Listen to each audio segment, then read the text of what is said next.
Thank you all for sitting with me today. Thank you everybody online for joining. Today for our Dharma talk, I wanted to talk a little bit kind of in the same vein that we've been talking the last few weeks. We've been talking about Obon, we've been talking about kind of letting go of our rigid views of ourself and of letting go of a lot of different things. And this week I was out in the woods again, which I'm so lucky to seem to be doing every other week. Somebody's inviting me out to the woods to lead something, and it's really nice. But I was out in Michigan, actually, where you are from. And I was thinking of this one quote that I saw on a piece of art. I was at this artist residency, and it said, "Don't make me intellectualize what is a lived experience in my body." And in thinking of this quote, I thought, oh, that's a real, like, kind of Buddhist sort of sentiment. Some things can't quite be put into words, right? And somebody after the meditation I had led that day came up to me and said, what do you think of this idea of no self? Because every time I think of it, it terrifies me. It gets real scary, and I don't want to go down that road. I can let go of my things, I can let go of my troubles, but myself, I'm not so sure about that. And so I was answering them and having a nice conversation with the folks there and thinking, it can be really scary to let go of what we think of as ourself. And for me, what that means is letting go of this sense of one permanent thing, like we've been talking about, right? There's not one me. The me yesterday is different from the me today. The me 10 years ago is surely very different from the me today. There's this constant change, this constant revolving and transforming version of myself. And so, in thinking of lived experiences and thinking of what's living in my body, what can I feel? I kind of got brought to thinking of chanting, which is why I kind of wanted to ground us in some bell breaths. And just because those feel nice, those are kind of a nice offering to do with each other. But thinking of that feeling of breathing with the sound, letting it kind of wash over you, whether you chant or don't chant, letting other people's sounds wash over you, joining into that kind of harmony and melody, there can be a real kind of letting go that I haven't found a great way to put into words yet. And I always find myself wanting to talk about, like, what is that thing I feel when I'm chanting and when I'm like really there? And there are, sure, a bunch of words I could use that I could explain it and we would have a great talk. But I think there's something to leaving some things unsaid. And when we're in a challenging situation, when we're feeling a lot of panic or grief or anxiety, or when we're feeling a lot of joy or ease or comfort, sometimes our brain immediately wants to label, what is this? How do I keep it? If I know the name of it, will I be able to call it back?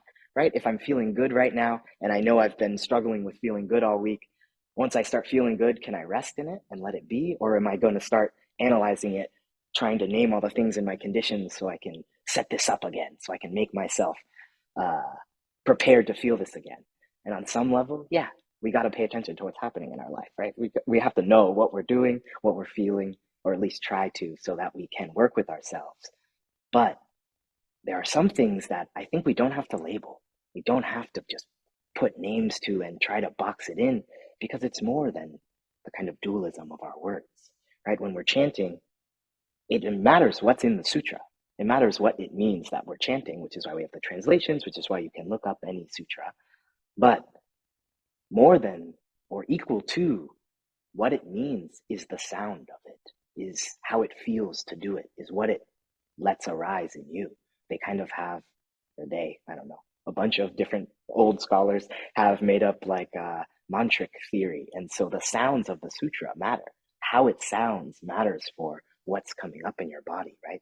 When we do a deep sigh, often we go, ah, there's that ah sound, right?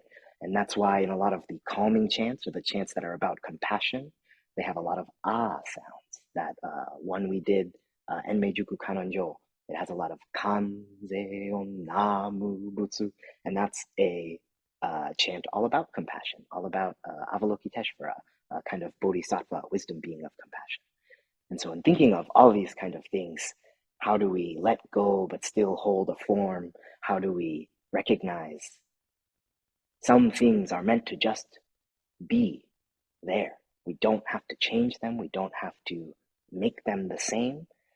my experience can be just as valid if I don't know how to put the words to it, if I'm just really experiencing it and being there.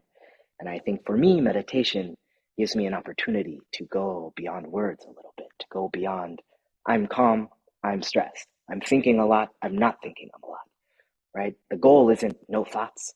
The goal is just, I'm here, I'm with my thoughts. They're here, they go, right? I can recognize things come, things go. That's kind of, for me, what is at the bottom of a lot of this, or at the core of a lot of this. So this week, thinking about letting go, thinking about not fixing anything to some sort of false permanency that we're so wont to do, I think has allowed me to be a little more fluid in my meditations and allowed for some ease of being that doesn't have to quite be, written down and given out in a talk in order to be preserved in my mind. I can just trust that I'll feel whatever I need to feel again. It'll come back. It'll be different. It'll change. It'll grow. It'll shrink. Whatever I need it to be will happen by being in my body rather than by coming out here and looking at my body and saying, what can I guess to fix?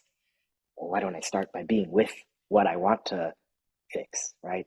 Being right here and being comfortable with that, and then going from there. I think for me this week, that's been the path. So that's what I wanted to share with you all. Thanks so much. Thank you to